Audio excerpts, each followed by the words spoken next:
सूखा हुआ पेड़ और मूर्ख व्यक्ति ये कभी झुक नहीं सकते, किसी के सहायक नहीं हो सकते, कभी विनम्र नहीं हो सकते।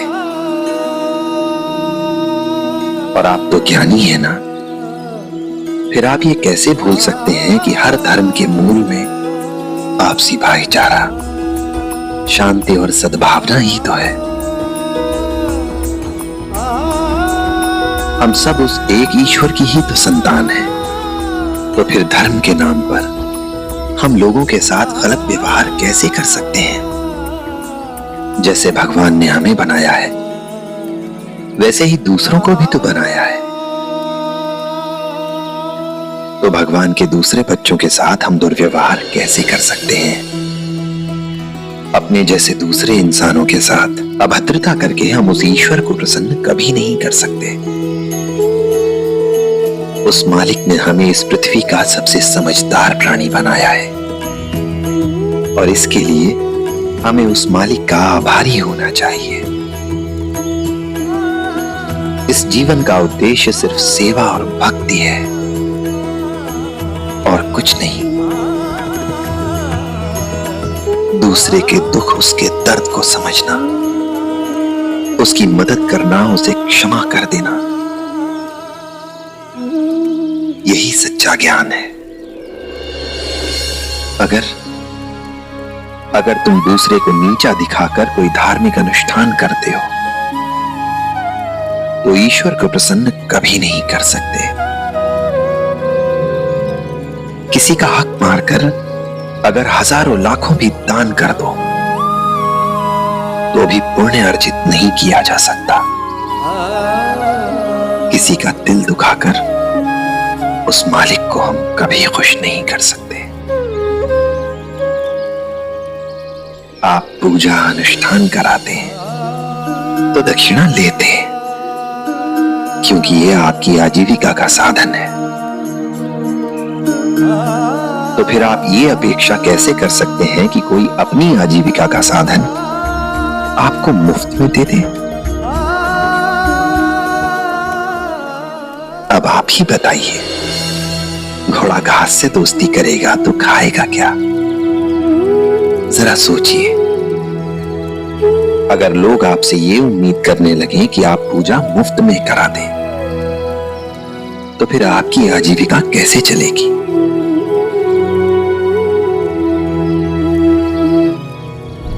साईं, मैं अभी आया। आप इन्हीं लोगों से मिलने जा रहे थे ना? साईं, आपने हमें क्यों बुलाया? मेरे लिए, ताकि मैं आप लोगों से क्षमा मांग सकूं। शास्त्र ज्ञान के अहंकार ने मुझे अंधा बना दिया, लेकिन साईं ने मुझे समझाया, बताया कि सही भक्ति का मार्ग जो है वो प्रेम और दया है।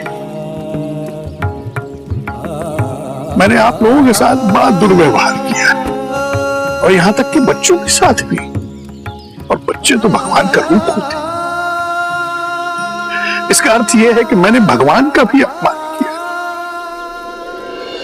लेकिन साईं कहते हैं कि प्रभु सभी को क्षमा कर देते हैं। अगर आप लोग भी प्रभु का अंश हैं तो मेरी आप लोगों से प्रार्थना है, कृपा करके मुझे क्षमा कर दीजिए। नहीं भाऊ, आपको हमसे क्षमा मांगने की बिल्कुल भी जरूरत नहीं है। हम सब भी पहले आपके ही जैसे थे। वो तो साईं हैं जिन्होंने हमें सही रास्ता दिखाया, हमेशा हमारा मार्गदर्शन किया। महासापति जी सही कह रहे हैं पंडित जी, हम सभी साईं के कृतज्ञ हैं। यहाँ तक कि पूरी शिरडी साईं की ऋणी है। यहाँ आने के लिए आप सभी का बहुत बहुत धन्यवाद। पर अब आप सब लोग अपने अपने काम पर जाइए, क्योंकि कर्म तो धर्म से पहले होता है ना। और हाँ महासापति जी, आप रुकिएगा, आपसे कुछ जरूरी बात करनी है। जी। राम जी भला करें। साईं, साईं, किस मुंह से आपसे क्षमा मांगू? जब भी आपका मेरा सामना हुआ मैंने आपको अपमानित ही किया है। उसके उपरांत भी आप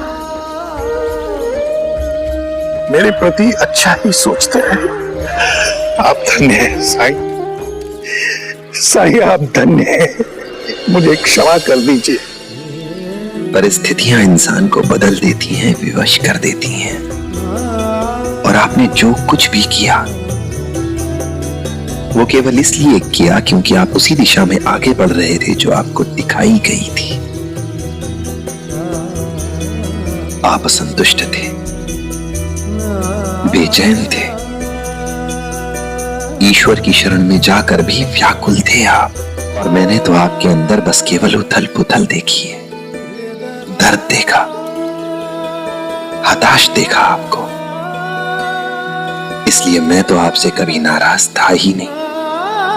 आप धन्य हो साईं। सुनंदा ठीक कहती है, आप साधारण मनुष्य नहीं है, आप तो ज्ञानी है, भटके को राह दिखाते हैं। साईं अब मैं समझ गया हूं कि जिस कर्मकांड को मैं इतना मानता था आजीवन, वो कर्मकांड नहीं है, वो मुक्ति का मार्ग नहीं है। बल्कि मुझे तो अब मुक्ति नहीं चाहिए, बस मैं अपने कर्तव्यों का पालन करना चाहता हूं साईं। एक इंसान की तरह, एक पंडित की तरह। पर एक दुविधा है। मैंने अपने बाबा को वचन दिया था, जानता हूं मेरे पिता से भूल होगी, पर जैसे भी थे मेरे पिता थे। अब उनसे किया हुआ वादा तो मुझे निभाना पड़ेगा। पर साईं मैं समझ नहीं पा रहा हूं कि मैं कैसे निभा पाऊंगा। मन चंगा तो कटौती में गंगा। अपने झोले से कलश बाहर निकालिए। पर साईं झोले में कलश नहीं है, पोती है। एक बार फिर से देख तो लीजिए। साईं ये कलश मेरे पास कैसे? पत्नी की चिंता में अनजाने में आप दूसरा झोला उठा लाए हैं। मैं स्वयं गलतियां करता रहा, किंतु दोष लोगों को देता रहा। बीती ताहि पिसार दे, आगे की सुध ले। अब समय आ गया है सदाशिव जी कि आप पुरानी बातों को भूलकर एक नया जीवन शुरू करें अपनी पत्नी के साथ। और इसकी शुरुआत आपको अपने पिता के अस्थि विसर्जन के साथ ही करनी चाहिए।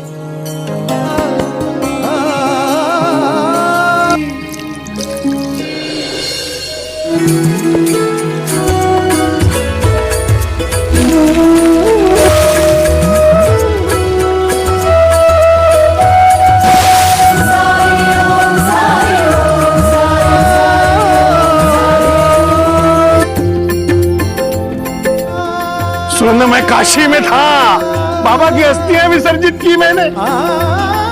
मुझे वहां साईं का साक्षात्कार हुआ।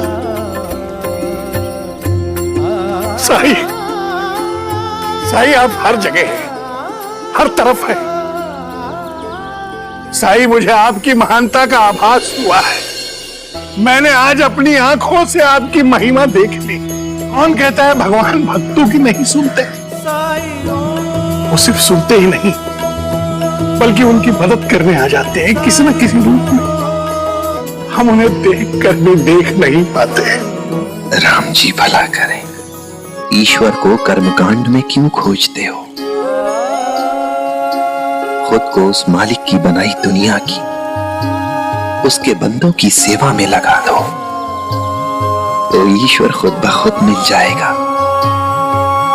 ईश्वर तुम्हारी मेहनत में है, इंसानियत में है। और यही सच्ची इबादत है, यही सच्ची पूजा है।